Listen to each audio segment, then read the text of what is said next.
नमस्कार दोस्तों।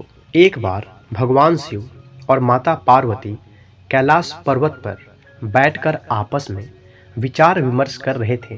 तभी एक कौवा वहां आया और वो दुखी होकर भगवान शिव से बोला कि हे प्रभु, आपने मुझे ये कैसी योनि दी है।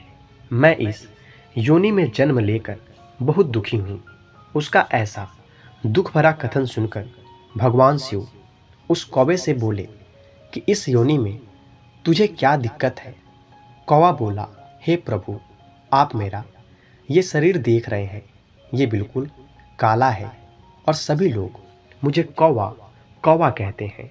यहाँ तक कि कोई भी व्यक्ति मेरी आवाज़ तक भी सुनना पसंद नहीं करता है। कौवे की इतनी बात सुनकर माता पार्वती के मन में ममता का भाव उभर आया और वो भगवान शिव से बोली कि हे प्रभु, ये कौवा कितना दुखी है, आप इसकी मदद कीजिए।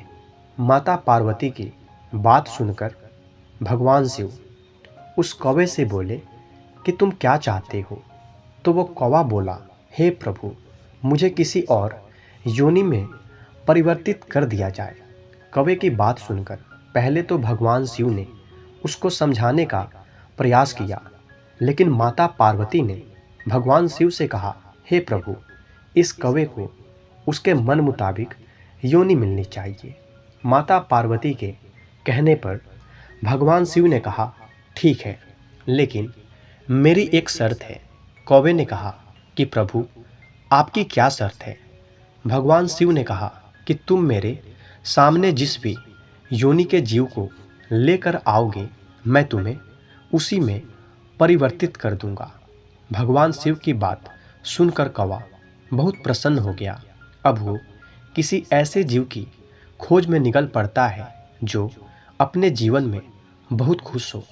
तभी उसकी नज़र एक हंस पर पड़ती है। वो कौवा सोचता है कि ये हंस कितना सुंदर है, मुझे तो इसी की योनि चाहिए।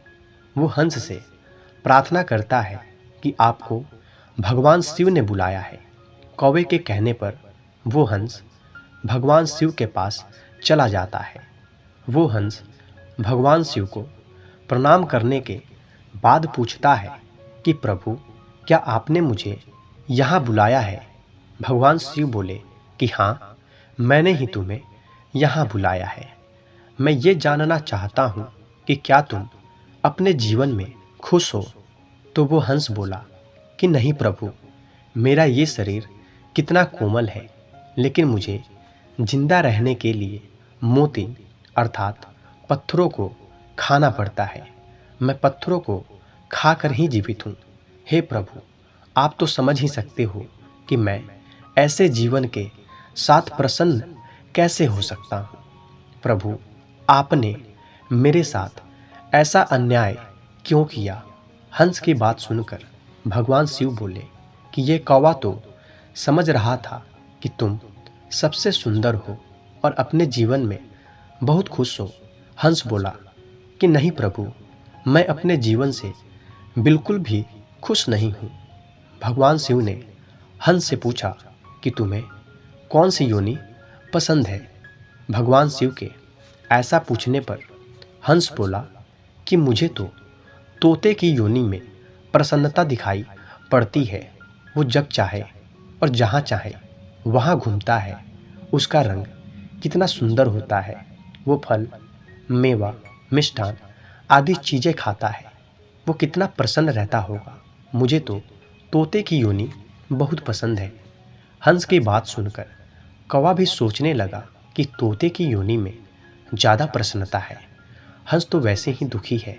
अब भगवान शिव उस हंस और कौवे से बोले कि तुम दोनों जाओ और तोते को लेकर आओ। दोनों तोते की खोज में निकल पड़ते हैं और जल्द ही एक तोते को लेकर भगवान शिव के सामने उपस्थित हो जाते हैं। अब भगवान शिव ने तोते से पूछा कि क्या तुम अपनी योनि में प्रसन्न हो। तो वो तोता बोला, नहीं प्रभु, बिल्कुल भी नहीं। मुझे तो हमेशा कैद होने का खतरा बना रहता है। मैं कभी भी चैन से नहीं बैठ पाता हूँ, क्योंकि मुझे हर समय ये डर लगा रहता है कि पता नहीं कब कोई मुझे पकड़कर पिंजरे में बंद कर दे। तोते की ये बात सुनकर हंस और कौवा भी सोचने लगे कि तोता सही कह रहा है। इसकी सुंदरता ही इसके लिए मुसीबत बनी हुई है। भगवान शिव ने उस तोते से पूछा कि तुम ये बताओ कि तुम्हें कौन सी योनि में प्रसन्नता लगती है। वो तोता बोला, हे प्रभु, मुझे तो मोर ज़्यादा प्रसन्न दिखाई देता है, क्योंकि वो सुंदर तो है ही, साथ ही उसे किसी प्रकार की कैद का खतरा भी नहीं है। वो अपनी इच्छा अनुसार जहाँ चाहे वहाँ घूमता है और प्रसन्नता के साथ नाचता भी है। अब भगवान शिव उनसे बोले कि अब तुम सब जाओ और किसी मोर को मेरे समक्ष लेकर आओ।